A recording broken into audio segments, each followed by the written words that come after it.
മത്തായിയുടെ സുവിശേഷം 5-ാം അധ്യായം 11-ാം വാക്യം.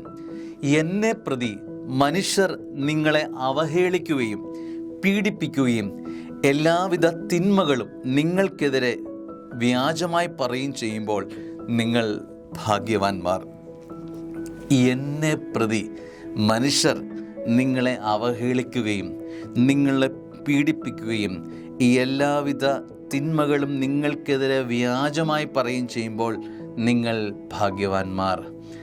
അത്ര രസകരമായൊരു വചനമാണെന്ന് എനിക്ക് തോന്നുന്നില്ല.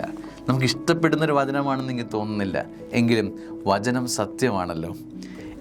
സ്വർഗത്തെ പ്രതി ഈ നിന്ദനം നീ സ്വീകരിച്ചാൽ, സ്വർഗത്തെ പ്രതി നിനക്കെതിരെയുള്ള പീഡനം, അവഹേളനം നീ മനസ്സു തുറന്ന് സ്വീകരിച്ചാൽ, നിനക്കെതിരെ വ്യാജം, കുപ്രസിദ്ധമായ സംസാരം നിനക്കെതിരെ ഉണ്ടായാലും അത് നീ ഹൃദയപൂർവ്വം സ്വീകരിച്ചാൽ നീ സ്വർഗത്തിനു മുമ്പിൽ ഭാഗ്യപ്പെട്ടവനായി മാറുന്നു എന്നത് വചനം ഓർമ്മിപ്പിക്കുക.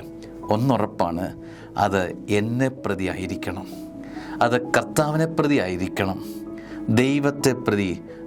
ഈശോയെ സ്നേഹിക്കുന്നത് കൊണ്ട് നിനക്കെതിരെ ഉണ്ടാകുന്ന നിന്ദനങ്ങളും പീഡനങ്ങളും വേദനകളും തിക്താനുഭവങ്ങളും എല്ലാം അത് സ്വർഗത്തെ പ്രതി സ്വീകരിക്കുമ്പോൾ അതിനൊരു ഇരട്ടി അഭിഷേകമുണ്ടെന്നതാണ് ഓർക്കേണ്ടത്. നീ സ്വർഗത്തിന് വേണ്ടി നിന്നാണ് ഇത് സ്വീകരിക്കുന്നത്. ആ സ്വർഗത്തിന് വേണ്ടി നിൽക്കുമ്പോൾ നിനക്ക് വേണ്ടി സ്വർഗം തന്നെ നിലകൊള്ളുമെന്നതാണ് ഈ വചനത്തിൻ്റെ അർത്ഥം. ദൈവം അനുഗ്രഹിക്കട്ടെ. ഇന്നത്തെ ദിവസം ഈ ഒരു അഭിഷേകം ഉൾക്കൊള്ളാൻ, പീഡനങ്ങൾ സഹിക്കാൻ, നിന്ദനങ്ങൾ സഹിക്കാൻ, അവഹേളനങ്ങൾ സഹിക്കാൻ, നിനക്കെതിരെ വ്യാജമായ വർത്തമാനം പറയുമ്പോൾ പിറുപിറുക്കാതെ അത് സ്വർഗത്തിനോട് ചേർന്ന് സ്വീകരിക്കാനുള്ള ഇരട്ടി അഭിഷേകത്തിൻ്റെ നാളുകൾ, സമയവും ഉണ്ടാവട്ടെ. അത് സ്വീകരിക്കുമ്പോൾ സ്വർഗം നിന്നോട് ചേർന്ന് നിൽക്കും. ആമേൻ.